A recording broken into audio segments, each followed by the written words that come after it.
Ah là là, Red Dead Redemption 2, une histoire magnifique, des personnages développés comme jamais, une carte magnifique remplie de paysages juste incroyables, bref, un jeu incroyable qui fait partie de mon top 3 des jeux solo et qui n'est pas troisième. Et aujourd'hui, comme vous l'avez vu dans le titre, j'avais envie de vous parler de Dutch van der Linde, et donc pourquoi j'aurais envie de raconter l'histoire de Dutch? Eh ben tout simplement parce que malgré qu'il ne soit pas le personnage principal, c'est un personnage super intéressant, très bien écrit, donc j'avais envie de faire son histoire quoi. Bref, j'espère que vous allez bien. Moi ça va nickel, je voulais vous remercier pour tous vos retours sur ma dernière vidéo, ça fait vraiment super plaisir. N'hésitez pas à faire de même sur celle-ci, ça fait toujours plaisir. Dites-moi qu'est-ce que je pourrais améliorer, et sur ce, je vous fais pas perdre plus de temps. Bonne vidéo. Ah oui, et puis j'oubliais aussi les gars, si vous avez pas terminé le jeu, n'hésitez pas à revenir sur la vidéo plus tard quand vous avez terminé, parce que forcément que je vais spoiler des trucs.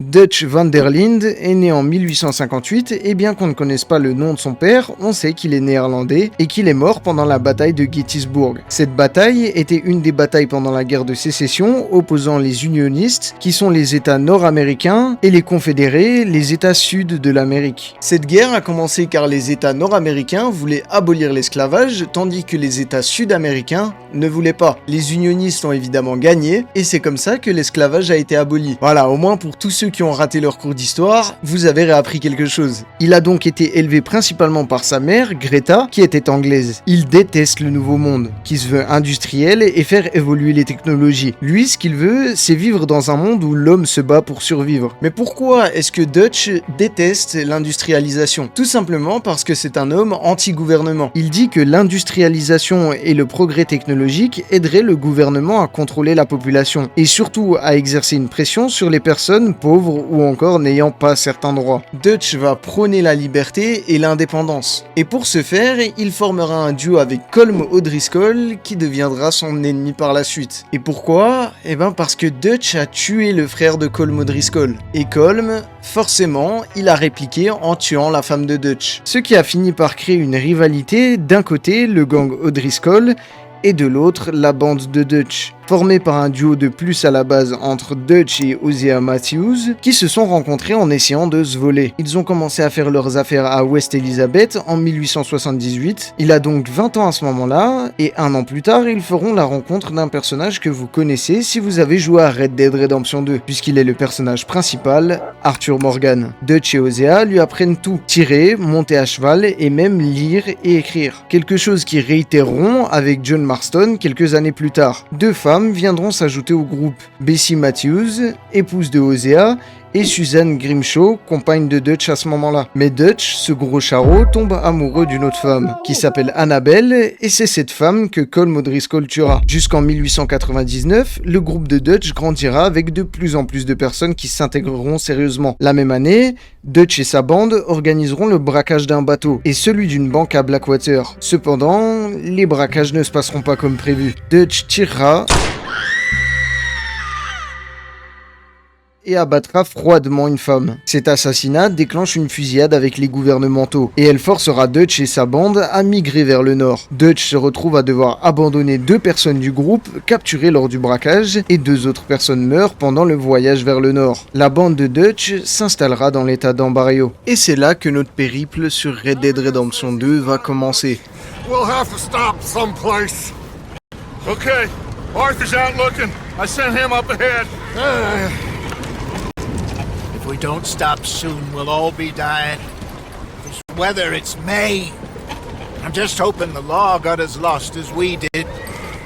Alors qu'on se rendait dans un ranch pour récupérer des provisions et tenter de survivre, on tombe nez à nez avec la bande rivale, les O'Driscoll. Alors après une fusillade devant ce ranch, Dutch, qui se rend à l'intérieur, y découvre une femme cachée dans le sous-sol. Ils la ramèneront avec eux, cette femme s'appelle Sadie Adler. Après avoir récupéré Sadie Adler, il veut attaquer la bande d'O'Driscoll dans le but de récupérer le plan d'un train appartenant à un riche homme d'affaires qu'il décidera de braquer. Mais après avoir récupéré le plan, sur le chemin du retour, ils vont tomber sur quelqu'un quelqu'un qui travaille pour les O'Driscoll. Arthur capturera cette personne et l'emmènera jusqu'au camp. Dutch, à ce moment-là très sympa, décidera s'il pourra intégrer la bande, s'il sera tué ou s'ils lui diront juste de partir. Après cette petite parenthèse, notre bande part enfin braquer le train. Ils se rendront à un endroit bien stratégique pour faire dérailler le train à l'aide d'un explosif, mais malheureusement, l'explosif ne réagit pas du tout comme ils le veulent. Alors que l'explosif devrait exploser plusieurs fois, il ne réagit pas. Dutch demande alors à ce qu'on poursuive le train. Arthur, accompagné de 2 autres membres du groupe, sauteront sur le train et parviendront à le stopper. Dutch arrive à ce moment-là pour calmer les choses. Il a de l'expérience en matière de plans ratés, il ne veut blesser ou tuer aucun civil présent dans le train. Alors qu'il voulait le faire dérailler 10 minutes avant, là il veut blesser personne. Ils vont donc tenter de leur mettre une pression en tirant sur le train avant de les faire sortir de force en faisant sauter les portes blindées. Wake him up a little!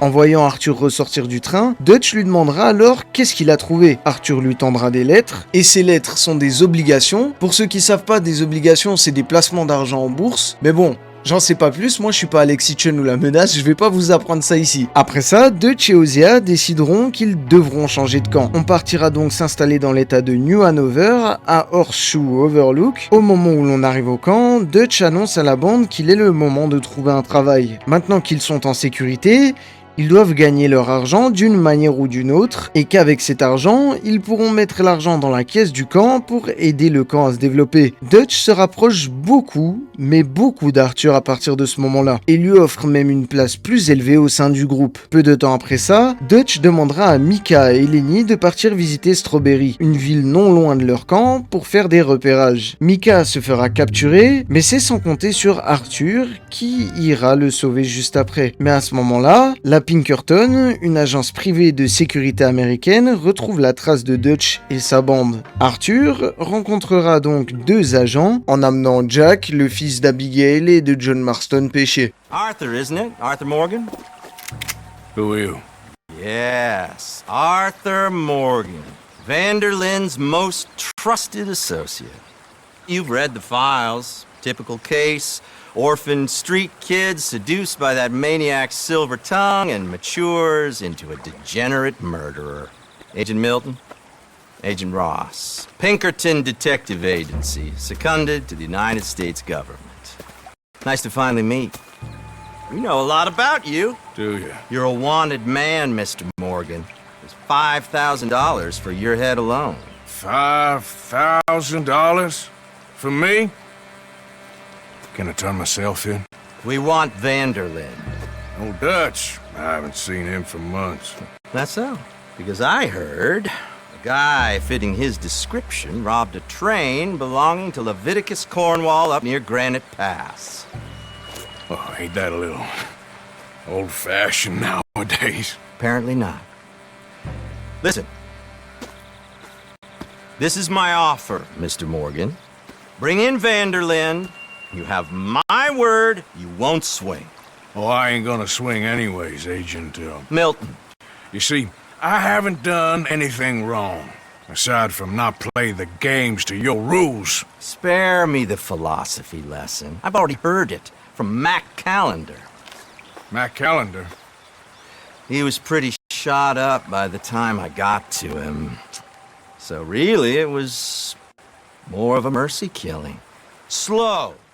Et ces derniers lui apprendront que Mac Callender, un ancien membre de la bande de Dutch, a été éliminé par la Pinkerton. Dutch a un rapport pas très amical avec la Pinkerton, car c'est à cause de la Pinkerton que Dutch a assassiné cette femme à Blackwater lors du braquage. La Pinkerton était très proche de capturer la bande de Dutch à l'époque, et Dutch, dans la panique, a assassiné cette femme. À ce moment-là, une fusillade entre la bande de Dutch et celle de Leviticus Cornwall éclate dans Valentine's. l'une des villes principales du jeu. Leviticus Cornwall, en plus d'avoir énormément d'entreprises, comme son entreprise ferroviaire qu'on a braquée, c'est un gros investisseur au sein de la Pinkerton. Après cette fusillade, la bande de Dutch sera contraint de changer de camp à nouveau. Ils quittent donc Horseshoe Overlook et galoperont jusqu'au sud, dans l'état de Lemoyne à Clements Point. Maintenant, souvenez-vous, au début de la vidéo, je vous ai cité le nom d'une femme qui a été retrouvée dans un sous-sol qui s'appelait Sadie Adler. Et ben c'est maintenant que Sadie va rejoindre la bande de Dutch. Elle va donc commencer les affaires avec Dutch et les autres et elle s'intégrera super bien. Après s'être installé, Dutch et sa bande, ils s'incrusteront dans une embrouille familiale. Ils s'incrusteront dans le but de dérober les richesses des deux familles. Car oui, le conflit se déroule entre deux familles, la famille des Grey et la famille des Braithwaite. Les deux seront les principaux antagonistes de ce nouveau chapitre pour la bande de Dutch. Sean, un coéquipier de Dutch, est tué par les Grey. Jack, le fils d'Abigail et de John Marston, est capturé par les Braithwaite.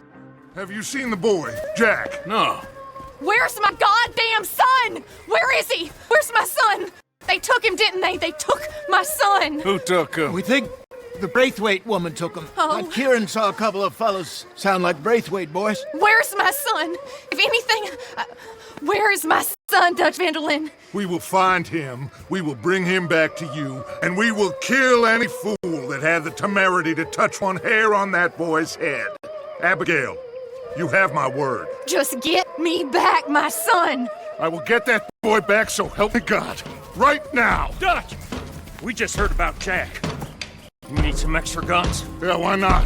Micah, Kieran, anyone strange turns up, you kill. Dutch, fou de rage, donne l'ordre de se rendre au manoir des Braithwaite et de retrouver l'enfant. Bien évidemment, il viendra avec ses hommes et élimineront les Braithwaite jusqu'à trouver Catherine. Dutch la traînera hors du manoir par les cheveux tel une passoire pendant que le feu se propage à l'intérieur de celui-ci. Dutch l'interroge, n'ayant pas trouvé l'enfant à l'intérieur, il ne l'élimine pas. Elle prétend avoir pris l'enfant car Dutch et sa bande ont précédemment volé leurs chevaux. Elle dit qu'elle pense que l'enfant se trouve à Saint-Denis. Either there or on my boat to Italy. Let's go! Arthur, come on! What are we doing with her? Leave her. I told you she was crazy.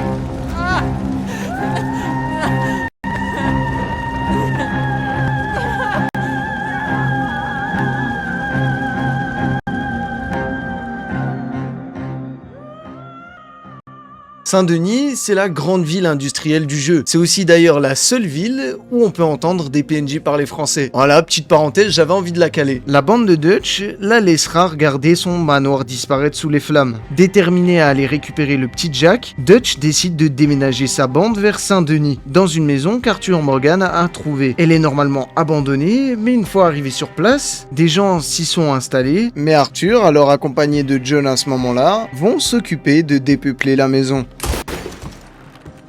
La bande s'y installe, puis Dutch, alors accompagné d'Arthur et de John, parviennent à rencontrer Angelo Bronte, la personne à qui le petit Jack a été cédé. Chi sono sti buffoni? Sono qui per Picciotto. Coi soldi? Why do you take his son? Excuse me. I said, why did you take his son? We ain't got no problems with you, sir. Nor you with us. But if you want to start one, there's gonna be a lot of folks dead in this room before it's done. So, you walk into my city, stinking of shit and looking like this, and you come into my house before you are bath and you tell me how to act? You ask me to show compassion. Have I not shown you almost infinite compassion already by simply allowing you to breathe in my presence? Indeed you have.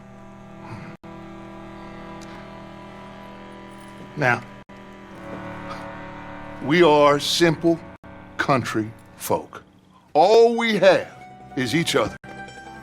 And you have gone and you have took his son over some dispute with some inbred ex-slavers. It ain't got nothing to do with any one of us. You had nothing to do with destroying the liquor business! We was innocent bystanders.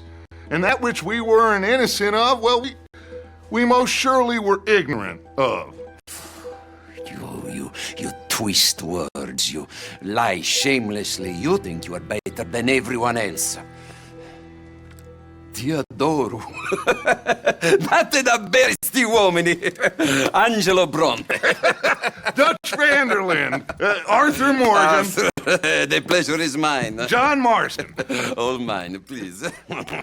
Il est un riche homme d'affaires, chef de la justice italienne qui opère principalement à Saint-Denis. Il est également souvent accompagné d'hommes politiques de Saint-Denis, comme du maire par exemple. Bronte confirme détenir Jack Marston, le fils de John Marston et Abigail Marston, mais il ne leur cède pas l'enfant, et il rendra l'enfant uniquement s'ils parviennent à régler le problème que la ville de Saint-Denis a avec les pilleurs de tombes. Arthur et John passeront une nuit dans le cimetière de Saint-Denis. Ils régleront le problème pendant que Dutch continuera les négociations avec Bronte. Ce dernier est un homme de parole et il leur rendra le petit Jack. Alors, enfin de retour auprès de Dutch et ses parents, ils se rendront compte qu'il a tout l'air d'avoir été traité dignement. Mais à ce moment-là, je pense que vous avez remarqué que Dutch y devient de plus en plus violent. Il commence à rentrer dans une démence qu'il ne voulait pas atteindre autrefois. Malheureusement, sans s'en rendre compte, Dutch, qui perd la tête, devient ce qu'il ne voulait pas être. Souvenez-vous, déjà au moment où ils se sont rendus compte que le petit Jack avait disparu et qu'ils se sont rendus au manoir des Braithwaite, Dutch, après avoir retrouvé Catherine, l'a traînée par les cheveux jusqu'à dehors. Et après, en plus de ça, il a laissé Catherine voir son manoir se transformer en cendres. Et ça, c'est quelque chose qu'il aurait jamais fait avant. Mais à partir de maintenant, on va passer encore un niveau au-dessus. Dutch se retrouve dans un affrontement entre les forces de l'ordre de Saint-Denis et sa bande, et pendant cet affrontement, il sera blessé à la tête, et c'est fortement probable que cette blessure à la tête nuise encore plus à sa santé mentale. Kieran, qui avait disparu depuis un certain moment, quelques jours en vérité, se retrouve sur son cheval au moment où la bande de Dutch retourne à leur camp. Mais sur son cheval,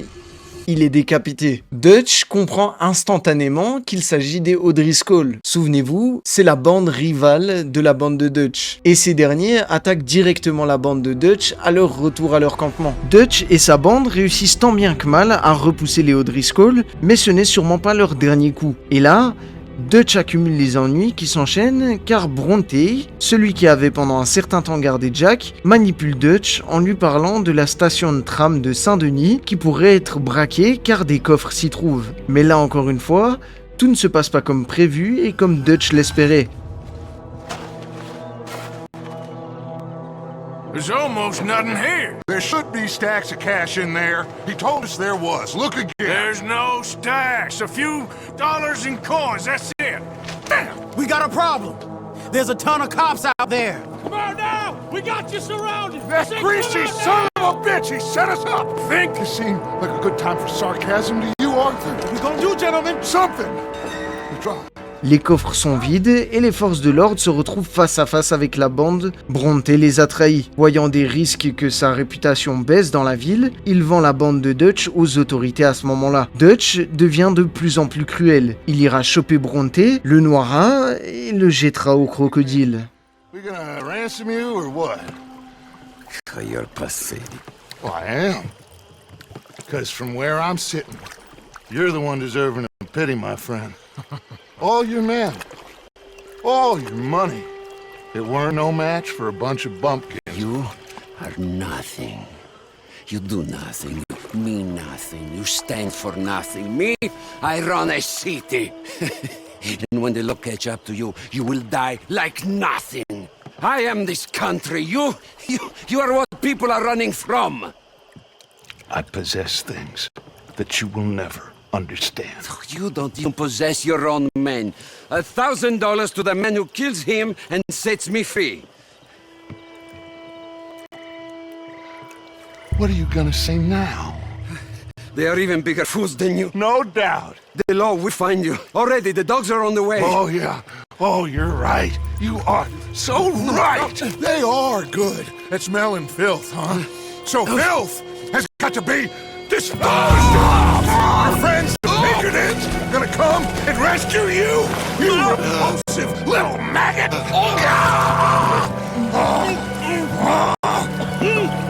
Call them now. You call them.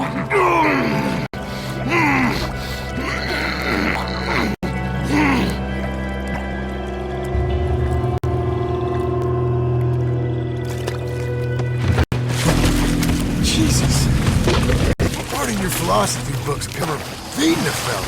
Good goddamn alligator, Dutch. The part that covers weakness.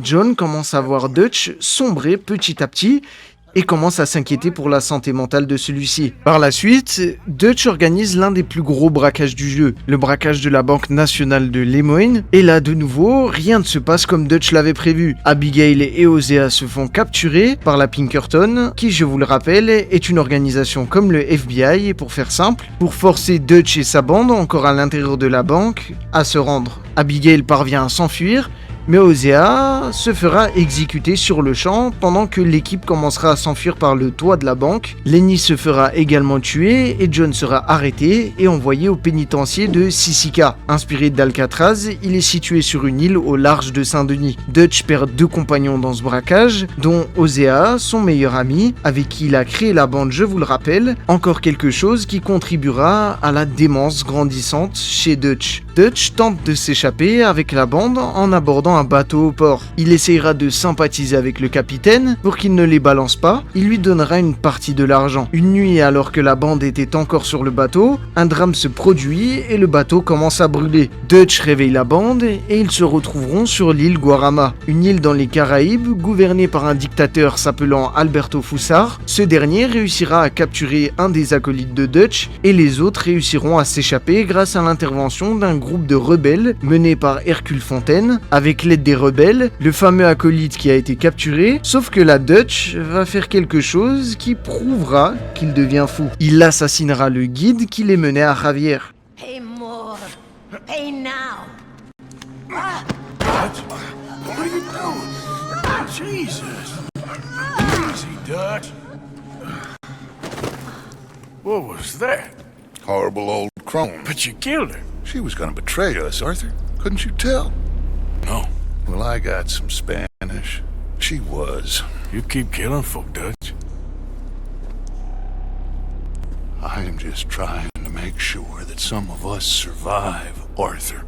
Now, shall we proceed? À ce moment-là, Arthur il commence à montrer qu'il est en désaccord avec ce que Dutch fait. On va dire qu'il essaye de faire remarquer à Dutch ce qu'il est en train de faire. Après ça, ils iront récupérer Javier, puis ils passeront un accord avec les rebelles. Ils aideront ces derniers à réduire l'influence d'Alberto Fussar, le dictateur. En échange, les rebelles leur donneront un bateau pour retourner aux États-Unis. Plutôt fair play comme marché. Alors que John est toujours emprisonné au pénitencier de Sisika, Molly O'Shield, disparue depuis un moment maintenant, dit avoir balancé au Pinkerton l'emplacement de la bande de Dutch. Dutch évidemment pète un plomb et a envie de la tuer, et il en est vraiment pas loin d'ailleurs à ce moment-là, mais Suzanne va lui couper l'herbe sous les pieds et la tuer à sa place. À travers toute l'aventure, on peut sentir Dutch de plus en plus irrité, et c'est pas forcément mis en évidence, mais Rockstar ont une écriture de précision. On le sent, mais on nous le met pas sous les yeux directement. C'est incroyable de pouvoir ressentir les émotions des personnages à travers des cinématiques, des dialogues, d'une telle manière. Plus tard, Sadie Adler, la femme retrouvée au tout début dans la maison, puis recueillie par la bande de Dutch, veut faire évader John, toujours incarcéré comme je vous l'ai dit. Elle demandera ça à Dutch, évidemment chef de la bande, mais Dutch refusera. Mais là, Arthur et Sadie décideront de désobéir et d'aller libérer John.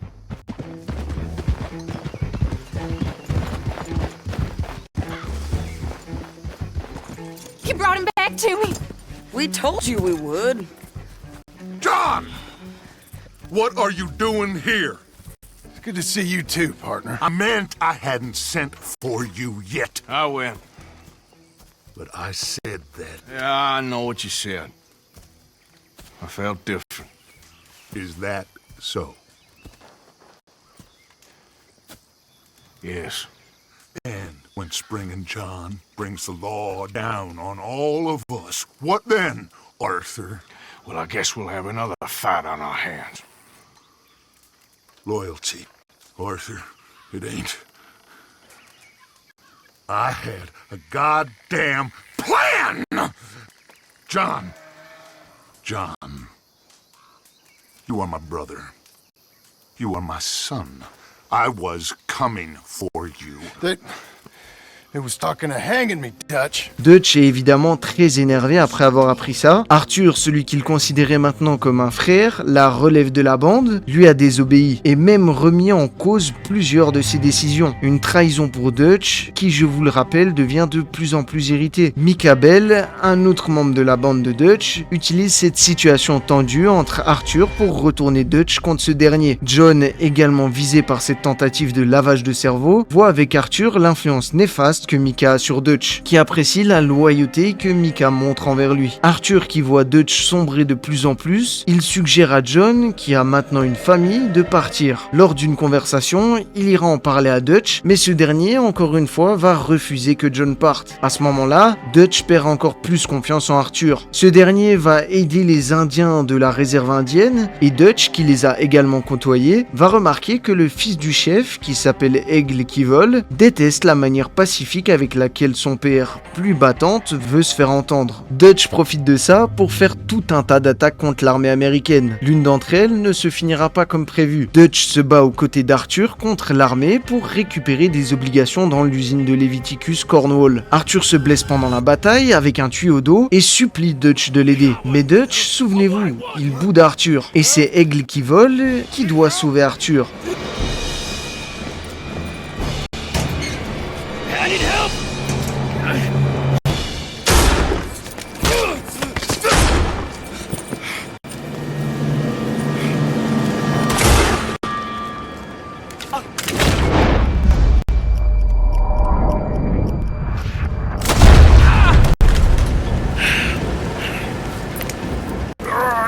You silly fool!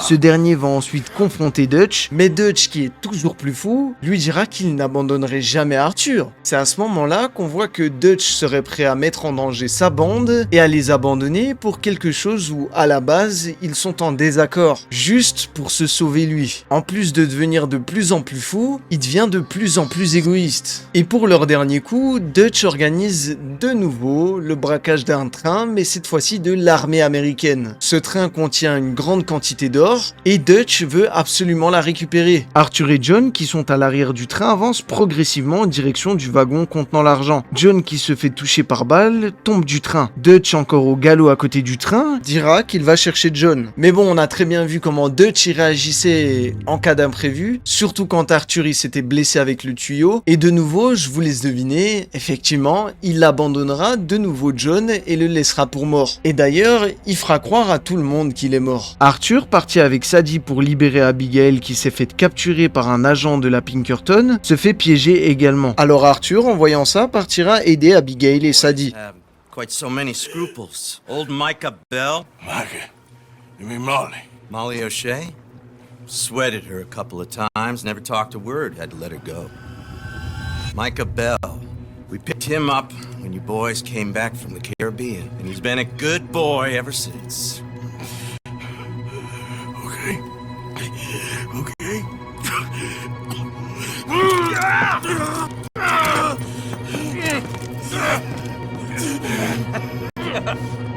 Using your strength, Mr. Morgan.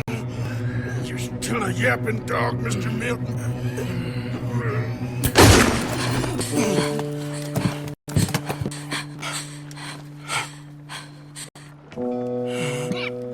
Horrible man.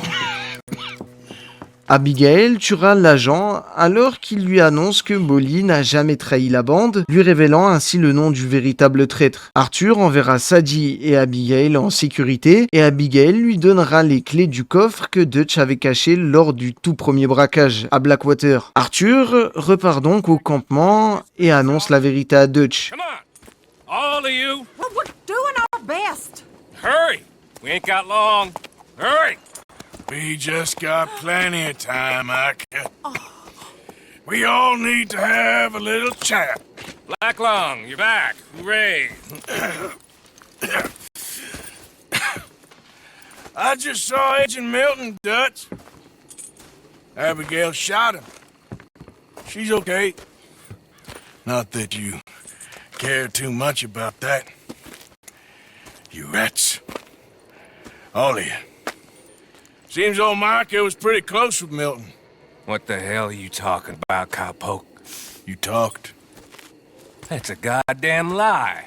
Dutch. Là, on peut voir sur le visage de Dutch qu'il est complètement perdu. D'un côté, son frère de longue date, Arthur, lui dit que Micah est un traître. De l'autre, Micah dit que c'est faux, que Arthur est en train de mentir. Et Micah, souvenez-vous, il a un peu manipulé Dutch. Il a utilisé le fait qu'Arthur Morgan lui ait désobéi plusieurs fois, et il a un peu retourné le cerveau de Dutch. Mais là, il va se passer quelque chose que Dutch, il avait pas du tout calculé. Et ça, Arthur, il va pas l'accepter. You left me. You left me to die. My boy. I didn't have a choice. John, I didn't have a choice. Left me. All of you, you pick your side now because this is over. Oh, them years, Dutch. For this snake. Oh, be quiet, cowpoke. Be quiet. You live in the clouds. No, you be quiet, Mr. Bell, and put down your gun. John refait surface. Alors que tout le monde le pensait mort, il affirme que Dutch l'a laissé pour mort. Au même moment, Arthur annonce l'identité du vrai traître. Dutch ne va pas du tout réagir comme Arthur pensait qu'il allait réagir. Il va rejeter la faute sur Arthur en disant que c'est Arthur qui est allé sauver John dans son dos et que Arthur doute des décisions de Dutch depuis un certain moment et qu'il mérite plus la confiance que Dutch lui avait accordée. Dutch, il a complètement pété les plombs, il voit plus la vérité et d'ailleurs il veut même pas essayer de la voir. John se range évidemment du côté d'Arthur, tandis que les survivants restent du côté de Dutch. Et c'est d'ailleurs ce moment-là qui signe la fin de la bande de Dutch. Après cet événement, Dutch continue de collaborer avec Micah, celui qui l'a trahi à la base. Évidemment, entre-temps, il y a eu la mort d'Arthur, qui dépend du niveau d'honneur que l'on a avec le personnage à ce moment-là, que je ne vais pas décrire, on gardera ça pour l'histoire d'Arthur Morgan, si vous souhaitez avoir celle-ci. Dutch continue donc sa collaboration avec Micah après la mort d'Arthur, tous les deux récupèrent l'argent que Dutch avait récupéré, lors du braquage qui avait mal tourné tout au début à Blackwater, en 1907, soit 8 ans après la mort d'Arthur, Micah et Dutch déménagent au Mont Hagen. Sadie Adler et John Marston parviennent à les retrouver et piègent Micah. At least tell like a man. Hellfire. It's just like old times. Come on. You turn around and start walking.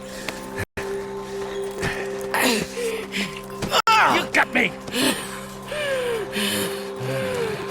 Just like old times. All manner of folk paying social calls. Hello, son. Mrs. Adler. It's been quite a while.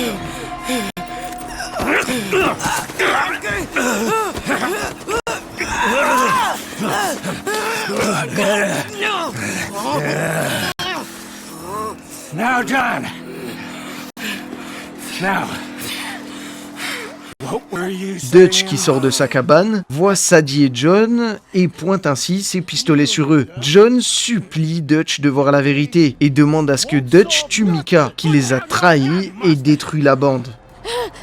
Say something, Dutch. Say something.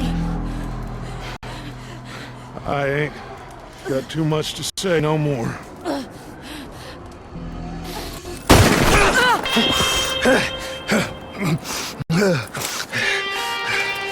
You shot me.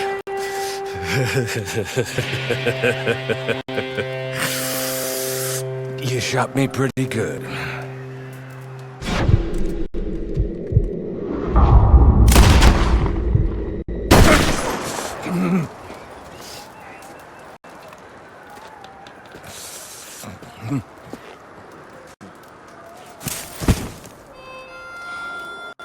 Contre toute attente, Dutch va tirer sur Micah. John les remercie et part ensuite de son côté. Mais c'est pas fini. Entre 1907 et 1911, Dutch part s'installer à West Elizabeth de nouveau. Et alors qu'il est devenu complètement fou, et que là, on peut vraiment plus pour rien, mais genre vraiment plus rien, il va utiliser la haine des Amérindiens présents à ce moment-là pour former une seconde bande de Dutch. Et là, on entre dans l'ère de Red Dead Redemption 1. Car oui, pour ceux qui ne savent pas, Red Dead Redemption Redemption 2 se passe avant Red Dead Redemption 1. Dans Red Dead Redemption 1, Dutch se cache aux alentours de Blackwater. Dutch tente de prendre le contrôle de la ville, mais John Marston, accompagné alors à ce moment-là du gouvernement, repousse les attaques de Dutch et l'empêche de prendre le contrôle de la ville. À un moment, un coéquipier de John tient Dutch. Évidemment, John y va, car il souhaite soit capturer son ancien leader, soit le raisonner. Dutch, alors devenu encore plus fou, qui tient en otage une femme, la tue sous les yeux de tout le monde.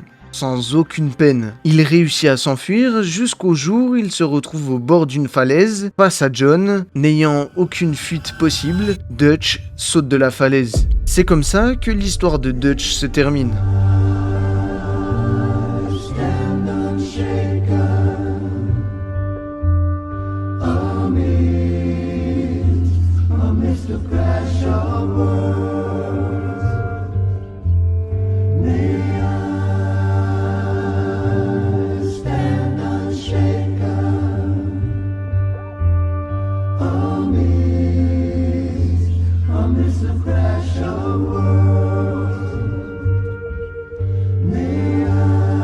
Voilà comment un homme loyal, prônant la liberté et qui détestait le gouvernement, finit par perdre la tête et vole la liberté des gens en leur ôtant la vie. Voilà comment un homme qui avait l'œil pour recruter les gens a fini par trahir ses propres frères d'armes, puis être manipulé par un traître qui travaillait pour ce qu'il détestait le plus, le gouvernement.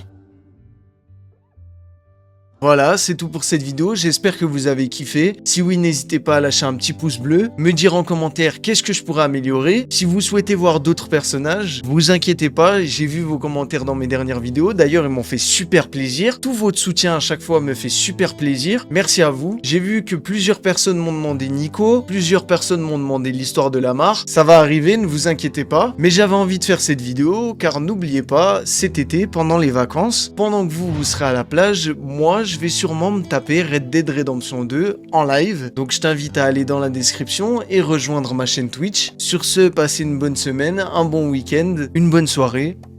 Bisous.